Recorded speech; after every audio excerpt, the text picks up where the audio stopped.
नमस्कार मंडळी, आपण पाहतात लोकशाही भारत टुडे. काल विधान परिषदेमध्ये अहमदपूर नगरपालिकेच्या पाणीपुरवठा योजनेच्या बाबतीत भ्रष्टाचार झाल्याचा आरोप अंबादास दानवे यांनी विधान परिषदेमध्ये केला होता आणि त्या आरोपाला संदर्भ लातूर जिल्हा प्रमुख बालाजीभाऊ रेड्डी यांच्या पत्राचा संदर्भ दिला होता. त्या अनुषंगाने आपण बालाजीभाऊ रेड्डी यांच्याशी संवाद साधणार आहोत.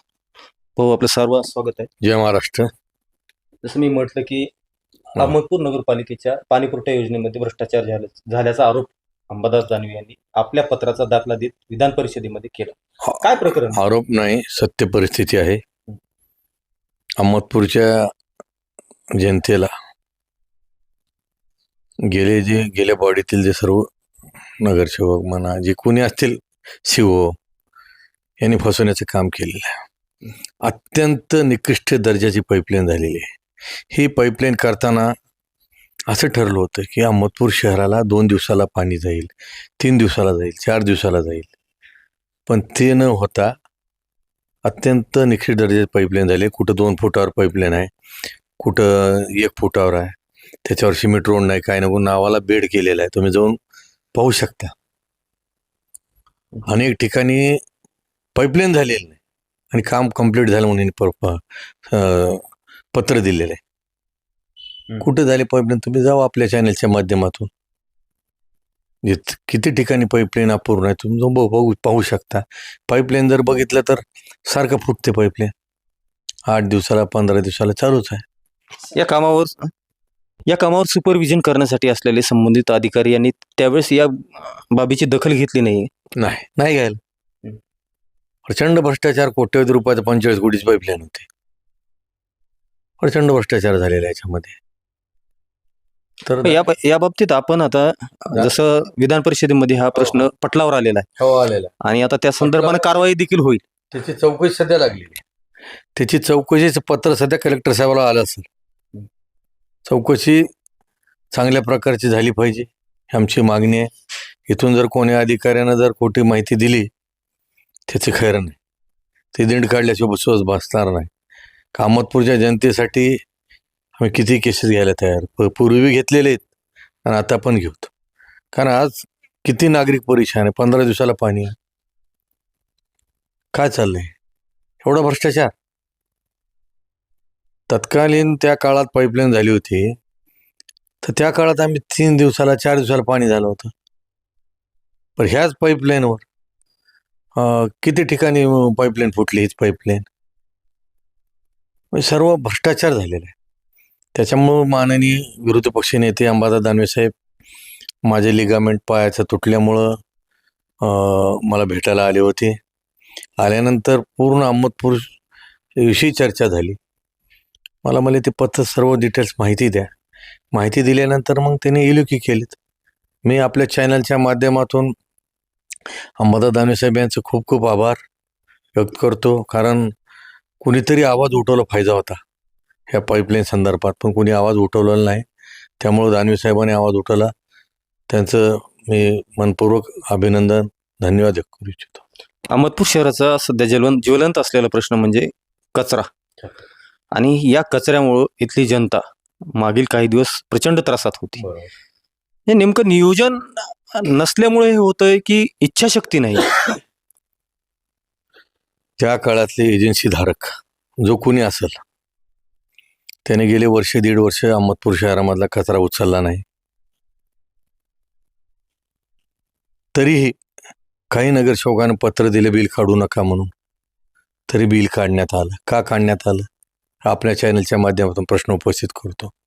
कचऱ्याचे जागोजागी ढीग आहेत. कुठलेही तुम्ही गल्ली बोळाला जावा, किती वर्ष झालं कचरा उचलला नाही, जाऊन विचारा ना तुम्ही, का बिल काढले? अहमदपूरच्या जनतेला विटी धरण्याचं काम करता का तुम्ही? कचरा न उचलता बिल देता तुम्ही म्हणजे? का प्रॉपर्टी काय ह्यांची घरची एक काय? अरे म्हणजे काय बी हे करायचं का तुम्ही? स्वच्छताच नाही बिल काढता म्हणजे ही काय पद्धत?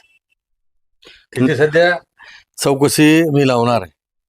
हे बिल कोणी आधारे काढलं? फोटो आहेत आमच्याकडं, कचऱ्याचे ढिग तारखे सहित आहेत. तुम्ही कसं काय बिल काढलं त्यांचं? संबंधित अधिकारी ज्यांनी कोणी काढलेत बिल त्यांची चौकशी करा म्हणून मागणी मी स्वतः करणार आहे येणाऱ्या काळात.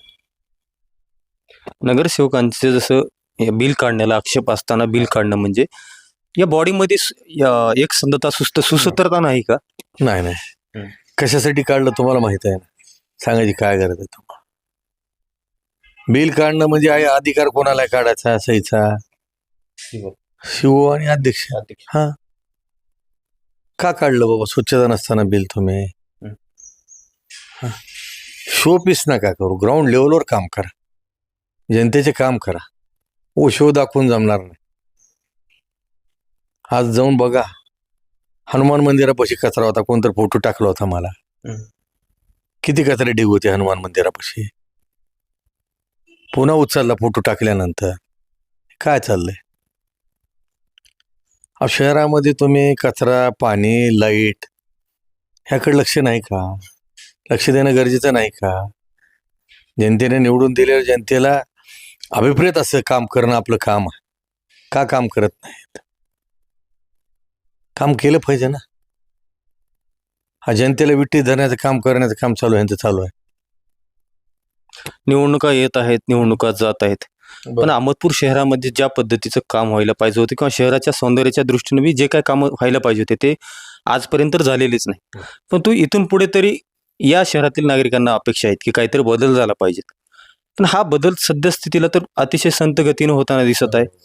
शहरातल्या ओपन स्पेसच्या जागा डेव्हलप करण्याची मागणी आहे, पण ते देखील कुठेतरी आजतागायत झालेलं नाही. हे नेमकं कशाचं लक्षण आहे? जनतेला तुम्ही निवडणुकीमध्ये आश्वासन देता आणि निवडणूक झाल्यानंतर पदभार स्वीकारल्यानंतर सर्व आश्वासनं तुम्हाला विसर पडतो. हे का, म्हणजे कशाचं लक्षण आहे आणि का लोकप्रतिनिधी का विसरतात? निवडणुका आल्या, आश्वासन देण्याचं काम करतात. आपण म्हणल्याप्रमाणे अहमदपूर शहरात गार्डन नाही. गेल्या वेळेस आता जवळपास इथं शबरी हॉटेलच्या पाठीमागे तिथे गार्डन होत आहे, व्यंकटेश नगरमध्ये एक होत आहे, ते गार्डन एक होत आहे. पण माझी मागणी आहे की अहमदपूरचे जे नगरसेवक नगराध्यक्ष आहेत ह्यांनी थोडं प्रयत्न करणं गरजेचं आहे. अहमदपूरला निधी आणणं, यासाठी वेळोवेळी पाठपुरावा करून कसा निधी अहमदपूरला येईल याकडे लक्ष देणं गरजेचं आहे. त्याच्याकडे देत नाहीत, हे दुर्दैव आहे. आपलं देणं गरजेचं आहे. आज मला सांगा, अहमदपूरमध्ये आपल्या महिला भगिनी मार्केटमध्ये फिरत असतात, ट्युशनला आपल्या मुली जात असतात, तिथं छेडछाडचं प्रमाण वाढलेलं आहे. शिशुटी बसवण्याचं काम नगर परिषदेनं करणं गरजेचं आहे. आपल्या माध्यमातून त्यांना विनंती करतो की आपण अहमदपूर शहरामध्ये जागोजागो CCTV बसवण्याचं काम करा. माझ्या माहितीप्रमाणे गेल्या बॉडीमध्ये कुठं तर बसेल ते वाटेल CCTV, त्याची माहिती मला काही नाही, पण ऐकलो. सौंदर्यात भर पडणार ते शिवाय चौकात अहमदपूर काय केले होते, तिथं लव अहमदपूर काय उगं पैसे उचलून बिल काढून खाल्ले, चालू नाही, काय नाही. किती दिवस असं करणार आहेत? अहमदपूरचं भवितव्य बघा जरा काही तर. आम्ही आमच्या काळामध्ये नव्हे तर पूर्वीपासूनच आम्हाला 80% समाजकारण, 20% राजकारण, हिंदू हृदय सम्राट मान्य बाळासाहेब ठाकरे यांना शिकवल्याप्रमाणे आजही आम्हाला कोणाचा फोन आला, साधा मिस कॉल पडला, तर आम्ही त्याचं काम करणारे माणसं आम्ही आहोत. तुम्हाला माहीत नसेल, फार जुनी गोष्ट आहे. पहाटे अहमदपूर शहराची लाईट संध्याकाळी 7ला जायची, 10ला येत होती, आणि पहाटे 5ला जात होती आणि 9-10ला काही येत होती. तर शिवसेनेच्या माध्यमातून आंदोलन करून फार मोठं आंदोलन उभा केलं होतं आम्ही. ते लोड शेडिंग बंद करण्याचं काम जर कोण केलं असेल तर शिवसेना उद्धव बाळासाहेब ठाकरे यांनी केलेलं आहे त्या काळामध्ये. म्हणजे आम्ही वेळोवेळी अहमदपूरच्या जनतेच्या प्रश्नासाठी धावून जाण्याचं काम केलेलं आहे. पण खंत आहे की आज माझ्या अहमदपूर शहराला 15 दिवसाला पाणी. आज शहरामध्ये नवीन पोल बऱ्याच ठिकाणी बसवलेले आहेत, तिथं दिवाबत्ती सध्या नाही. आज आपण अहमदपूरची जनता टॅक्स भरते. मला एका नागरिकानं सांगितले, मी नगर परिषदमध्ये 1-2 महिन्याखालची गोष्ट आहे, टॅक्स भरायला गेलो मार्च एंडिंगच्या जवळपास, स्वतः नागरिक. तर तेथील कर्मचारी थांबा चहा पिऊन येतो, असं म्हणून निघून गेले. पण नगर परिषदमध्ये काय वचक राहिली का म्हणा ना शिवनगराध्यक्षाचं पाहणं तिथं का पाहत नाहीत. मला टीका करायचं नाही कोणावर, पण त्यांचं काम आहे, जबाबदारी आहे ना. याच अनुषंगानं नगरपालिकेचे जे आपण सीओ म्हटलं यांच्या खुर्चीला काही नगरसेवकांनी पाठीमागे काळात हार घातला होता. बरोबर आहे. मग नगरपालिकेमध्ये एक सुसूत्रता नसल्याचं हे एक उदाहरण आहे आणि सीओ या ठिकाणी प्रभारी असल्यामुळे हा प्रकार घडतोय का? शिव नसल्यामुळं शिवचं काम आहे. अगोदर पण प्रभारी शिव होते, त्यांनी चांगल्या प्रकारे काम केलेले आहेत. उदगीरून येत होते भारत राठोड साहेब, तर चांगल्या प्रकारे प्रशासन त्यांनी चालवलं ना. तर हे शिव येत नसतील तर नगरसेवकांनी खुर्चीला हार घातलं ह्याचं समर्थन करतो ना मी. हारच नाही तर असल्या अधिकाऱ्याला जोड्यानं मारलं पाहिजे. कारण जे घेऊन इथं अहमदपूर शहराला पाणी पुरवठा तुम्ही हे करत नाही म्हणजे काय हे नाटकं करायचे का? तुम्हाला उदाहरण द्यायचं सांगतो. मार्च एंडिंगला अहमदपूर नगर परिषदच्या लाईट कट केली होती. मग लाईट केल्यानंतर माझा मुलगा नगरसेवक आहे, मला पप्पा लाईट कट झाल्या म्हणले. मग मी संबंधित अकाउंटला फोन लावला. साहेब मला बिल भरलं का? भरल्यानंतर ते 2 दिवस जातात पैसे पोहोचायला त्यांना. मग ह्यांचं कर्तव्य ना शिवचं सर्व ह्यांचं की बाबा आम्ही लाईट बिल भरलेलं आहे, लाईट चालू करा. एकानं फोन लावला नाही. मी स्वतः AC साहेबाला बोललो, येथील पाटील साहेबाला बोललो, साहेब लाईट चालू करा. तेव्हा लाईट चालू करून घेतली. ह्यांचं काम आहे होते. साहेब आम्ही पैसे भरले, लाईट चालू करा. ह्यांचं काम आहे ना.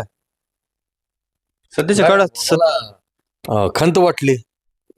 जनतेने निवडून दिले आणि तुम्हाला जर गांभीर्य नसेल तर काय उपयोग आहे? अहो लाईट तुम्ही सारखं लाईट नाही, MSCचा प्रॉब्लेम, जावा ना जोडा घेऊन बसा ना तिथं. कशी लाईट जाते हो? जाऊन बसा बरं तुम्ही. का बसत नाही? उगा फोनवर बोलून जमत नसते तिथं. जाऊन अधिकाऱ्याला उठू द्यायचं नाही खुर्चीवर. तुम्हाला एक उदाहरण देतो. मी उपनगराध्यक्ष होतो, तर त्या काळात सर्व नगरसेवक आम्ही उपोषणाला बसलो होतो पेंडॉल टाकून तहसील समोर. उदगीरचे अधिकारी आल्यानंतर इथून एक लाईट जोडायची होती, ते जोडून घेतले, पाणी पुरवठा सुरळीत केला. यांचं काम नाही का? जनतेला विटी धरायचं काम आहे. उगा असं नसतंय असं मी बडे गोष्टी म्हणून जमत नाही. ग्राउंड लेवलवर जमिनीवर येऊन जर काम केलात तर काहीतरी दिसेल तुम्हाला प्रोग्रेस. आज 1 रुपया निधी नाही नगर परिषदला.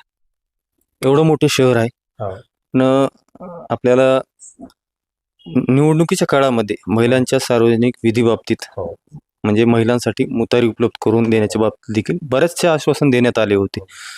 सद्यस्थितीमध्ये अहमदपूर बसस्थानकाच्या समोर एक नवीन शौचालय उभारण्यात आलेलं आहे आणि मेन रोडवर एक आहे, पण हे दोन्ही चालू नाहीत. कसं पाहता या गोष्टीकडे तुम्ही?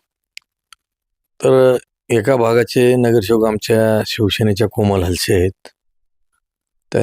मला त्यांचाच फोन आला होता की तिथं कुठं तर 5 लाख बजेट कुठून तर आणले होते त्यांनी, तर ते आंबेडकर चौकातली मुतारी चालू होईल आणि राहिला प्रश्न बसस्टँडच्या समोर होईल. तर योगायोगानं काही कार्यकर्ते मला भेटायला आल्यानंतर डिप्टी कलेक्टर मॅडमकडे काम होतं, तर बोलत एक नागरिक शहरातला होता, ते मुतारी संदर्भात मॅडमला बोललो. मॅडम म्हणले मी शिवला बोलले लवकर चालू करण्याचा प्रयत्न करते म्हणून, असं त्यांनी मला सांगितलेलं आहे. पण तेच ना, हे नगर परिषदेचं कर्तव्य आहे चालू करणं, पण नगर परिषद लक्ष देत नाही ना. इतर ठिकाणी देखील मागणी आहे महिलांसाठी. ग्रामीण भागातून महिला शहरात येतात कामानिमित्त. पुरुष कुठेही सार्वजनिक विधी करू शकतो, पण महिलांसाठी हे मात्र सुविधा उपलब्ध करणं गरजेचं आहे. आश्वासन दिले, निवडणुका झाल्या, बराच काळ उलटला, पण त्यामध्ये कुठलीही प्रगती होताना दिसत नाही. मी काय म्हणलो, ह्यांचं कुठल्याही गोष्टीकडे लक्ष नाही. सांगितलं ना, आज अहमदपूरच्या जनतेला 15 दिवसाला 20 दिवसाला पाणी भेटतंय. ह्यांचं लक्ष आहे का? मग ह्यांचं लक्ष इकडे कशाला जाईल? जात नाही ना. अशा गोष्टी आहेत. आणखी एक शहराच्या दृष्टीनं म्हणजे ट्रॅफिकची फार मोठी समस्या आहे. थोडगा रोडला ट्रॅफिकची समस्या आहे. बरेचसे नागरिक ज्यावेळेस बातमीपत्र केलं जातं त्याखाली कमेंटमध्ये व्यक्त होतात की थोडगा रोडची ट्रॅफिकवर बातमी करा. पण ही समस्या जर लोकांकडून बोलली जात असताना देखील त्याकडे डोळेझाक केलं जातं, त्याच्यावर कुठलीही उपाययोजना केली जात नाही. मग तुम्हाला म्हणजे जनतेशी बांधिलकीच नाही असं म्हणायचे काय? काय झालंय, आता लातूरला सध्या ट्रॅफिक होत होती. तेथील महापालिकेने उपाययोजना केली. थोडगा रोडची ट्रॅफिक जर कमी करायचं असेल तर जाताना एक रोड, तिकडून एक रोड काढून शॉपिंगमधून असं काही तर प्रोव्हिजन केलं तर ट्रॅफिक कमी होणार आहे. तसं लातूरला चालू केलेलं आहे, तुम्ही बघा जाऊन चौकात. तसं करणे गरजेचं, नगर परिषदचे पुढाकार घेऊन करणं गरजेचं आहे त्यांनी, पण ते करत नाहीत. करणं गरजेचं आहे. तर आपल्या माध्यमातून सांगतो त्यांनी लक्ष देऊन करा. कुठं मदत लागली तर आम्ही आहे सोबत. मतदारसंघाच्या प्रश्नाच्या बाबतीत बोलूयात आपण. अहमदपूर चाकूर मतदारसंघातील शेतकऱ्यांसाठी सद्य परिस्थितीमध्ये जिव्हाळ्याचा प्रश्न असा आहे की त्यांना पीक विमा मिळत नाही. आणि ह्या पीक विमा मिळत नसल्यामुळे शेतकरी हे कुठेतरी आक्रोश करताना दिसत आहेत. परंतु त्यांचा जो आवाज आहे तो या मतदारसंघामध्ये विरोधी पक्ष नसल्यामुळे कुठं मांडला जात नाही हा प्रश्न. नेमकं शिवसेनेच्या माध्यमातून पीक विम्याच्या प्रश्नाच्या बाबतीत काय भूमिका असणार आहे शिवसेनेची? गेल्या वर्षी शिवसेना जिल्ह्याच्या वतीनं आम्ही आंदोलन केलं होतं पीक विमा कंपनीच्या विरोधात, कृषी ऑफिसमध्ये आणि कंपनीमध्ये. त्या अधिकाऱ्याच्या खुर्च्या मोडल्या, अधिकारी पळून गेला कंपनीवाला. आंदोलन केलं, कलेक्टर साहेबांनी निवेदन दिलं, काय उपयोग झाला नाही. हेच उद्धव बाळासाहेब ठाकरे मुख्यमंत्री असताना लातूर जिल्ह्याला विमा आला का नाही तुम्हीच विचार करा. विमा आला. शेतकऱ्याची वन टाईम कर्जमाफी देण्याचं काम कोण केलं? उद्धव बाळासाहेब ठाकरे साहेबांनी.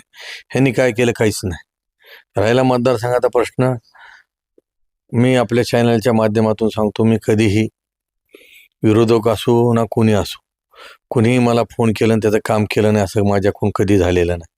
जे काय होईल माझ्याने करण्याचं काम केलेलं आहे. तुमच्या चॅनलच्या माध्यमातून विधानसभा निवडणूक झाल्यानंतर आमचे पवन देऊळगावकर, अंधोरी ग्रामपंचायत सदस्य, तेथील काही सहकारी तंटामुक्त अध्यक्ष, अंधोरी जिल्हा परिषदला 3 शिक्षक नव्हते, तर ते देण्याचं काम अधिकाऱ्याला तिथं जिल्हा परिषद धिंगाणा करून देण्याचं काम जर कोण केलं असतं तर आम्ही केलेलं आहे शिवसेनेच्या माध्यमातून. आम्ही कधी प्रसिद्धीसाठी केलो नाही, पण ते काम जनतेला, तिथं शिक्षक विद्यार्थी विटीस होते, त्यांना शिक्षक नव्हते शिकवायला, गणित, इंग्रजी आणि विज्ञान, ते देण्याचं काम आम्ही केलेलं आहे. हेच नाही तर मी घरी, माझं लिगामेंटचं ऑपरेशन झालेलं आहे, तर घरी बसून मी 10-12 गावामध्ये ट्रान्सफर देण्याचं काम केलं. म्हणजे घरात बसून आम्ही बसलो म्हणून नाही, कारण हाडाचे आम्ही शिवसैनिक. असं कोणाचा फोन आला मी आजारी असं म्हणत नाही. काय काम व्हायचं त्याचं काम करून देण्याचं काम आम्ही केलेलं आहे. हेच नाही, लातूर जिल्ह्यातून मुरुड, रेणापूर इथून सध्या परवाच मुरुडच्या एक गावातून फोन आला होता. लातूर BDOला बोलवून त्याचं कड्याचं बिल देण्याचं काम केलं. विष्णू गायकवाड म्हणून आमचे कार्यकर्ते आहेत, त्यांनी काही शेतकऱ्याला सांगितलं होतं काम, ते देण्याचं काम मी स्वतः केलेलं आहे फोन लावून अधिकाऱ्याला. तर अशा पद्धतीनं विधान परिषदेतील प्रश्न असेल, अहमदपूर नगरपालिकेतील समस्या असतील, या सर्व समस्येच्या अनुषंगानं आपण शिवसेना जिल्हा प्रमुख बालाजीभाऊ रेड्डी यांच्याशी संवाद साधला. लोकशाही भारतसाठी मी संतोष रेड्डी, अहमदपूर.